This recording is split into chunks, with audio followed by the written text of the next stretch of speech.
Hey guys, how's it going? I'll be going over the monster capturing side quest in Final Fantasy X. I will be going over the methods that I think are the best to get through this lengthy endeavor as painlessly as possible. You will always be at the mercy of the random number generators. Don't be surprised if getting a specific monster 10 times takes a long time.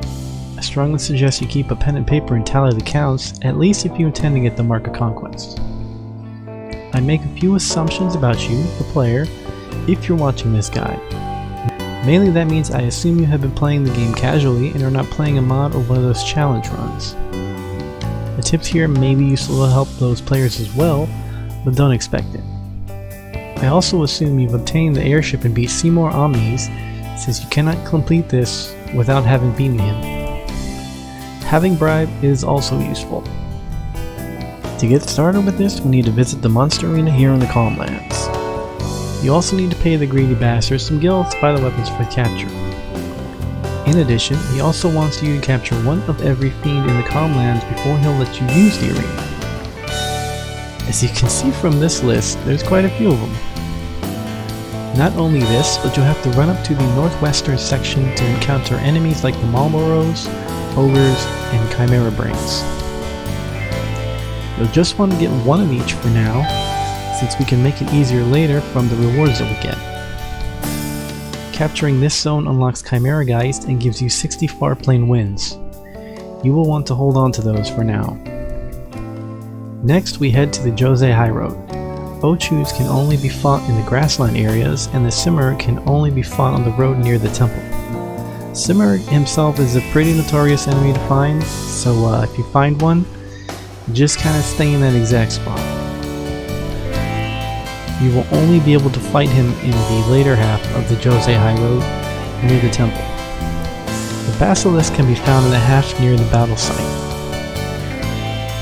You should be pretty strong enough at this point in the game to be able to kill everything here, so I recommend you stick around to get 10 of everything. The Basilisk itself is immune to Petrify. So after we head back to the arena, you'll end up getting 99 Petrify grenades. Now we can make some weapons. By unlocking these two zones, we can place a Death Strike and a Stone Strike on two capture weapons. Place Stone Strike on your highest accuracy character, which is pretty much always going to be Wakka. Death Strike will be placed on your second character, which is probably going to be Riku. For the third person, usually Titus, give him a weapon with both initiative and first strike. A return spear can be bribed from the dark elements in the Cavern of the Stolen Fayth for 36,000 gil. Return spear is necessary to teach you first strike.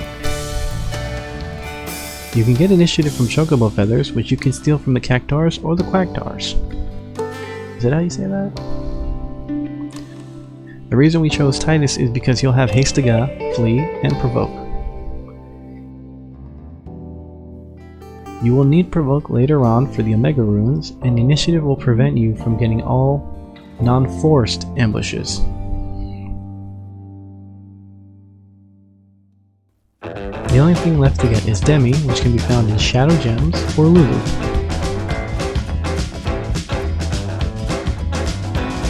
First area we're going to go to is Besaid Island. This is going to be a really quick capture since there's only 3 enemies and they almost always appear together. They have low HP and none of them are immune to death or petrify. It should take you like maybe 5 minutes.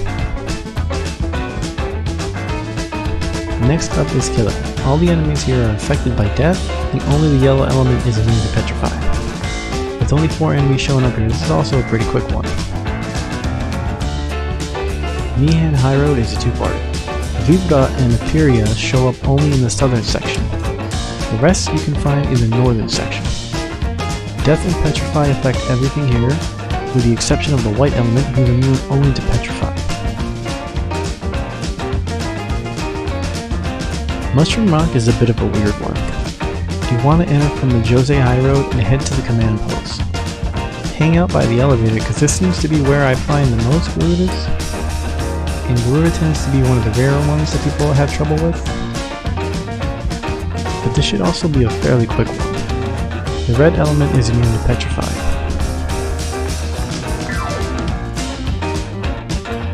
Thunder Plains shouldn't take too long. The Iron Giants can only be found in the northern section. Quacktars can appear in groups of 3 if you pray to the Cactuar Stones. As usual, the gold element is immune to Petrify, and the Quacktars have a slight resistance to death and Petrify, but they are not immune. They are also very hard to hit. Macalania is also a 2-parter. The Maptith, Snowwolf, Evil Eye, and Iceplant will only show up in the icy section. The rest of them can be found in the forest. The blue element is immune to Petrify. Are you seeing a pattern yet? Now we can go back to the Calm Land because it's going to be even easier. Anacondars are immune to Petrify. Quarrels are immune to Petrify as well. Chimera Brain is immune to death. And the Marlboros are immune to both death and Petrify. Cavern of the Stolen Fayth contains one of the most notoriously hard to find enemies, the Tomberry. I recommend that you stay in the area where you fought Lady Ginham by the teleporter to the Fayth statue. This seems to be one of the better places to find them. Tomberry and Ghost are both immune to Petrify and death.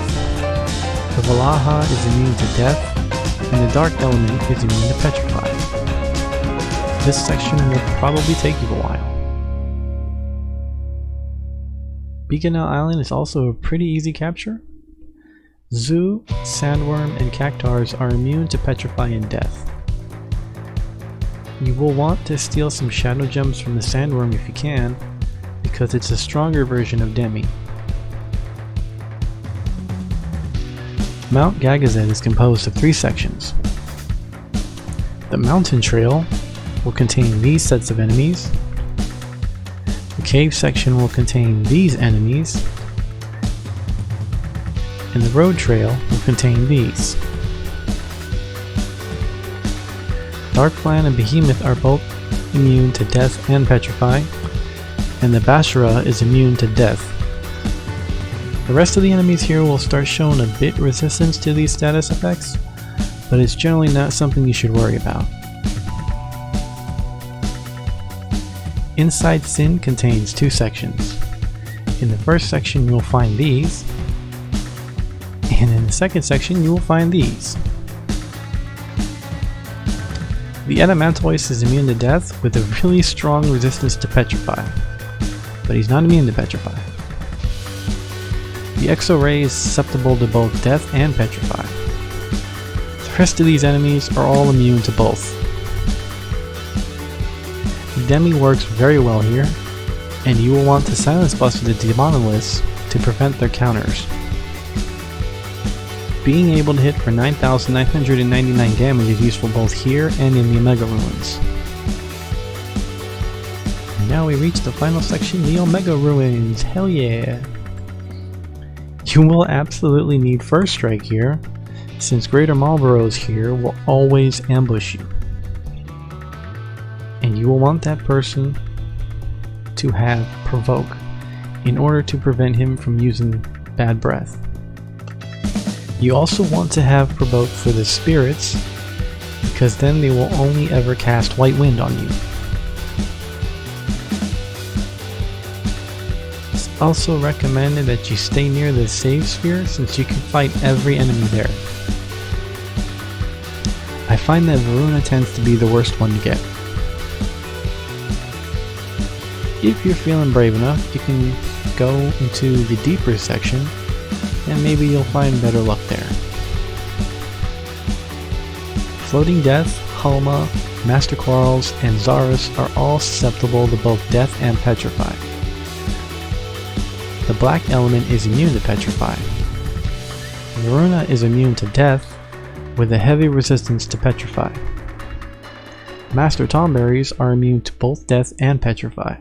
The Puroboros has a high resistance to both Petrify and death, so I'd recommend you use Demi, because Demi will not trigger their growth. And now you can say you've captured everything. How long did that take you? Let me know in the comments below what you thought. And as always, if you liked what you saw, leave a comment, like or dislike, or subscribe. And I will see you in the next video. Later!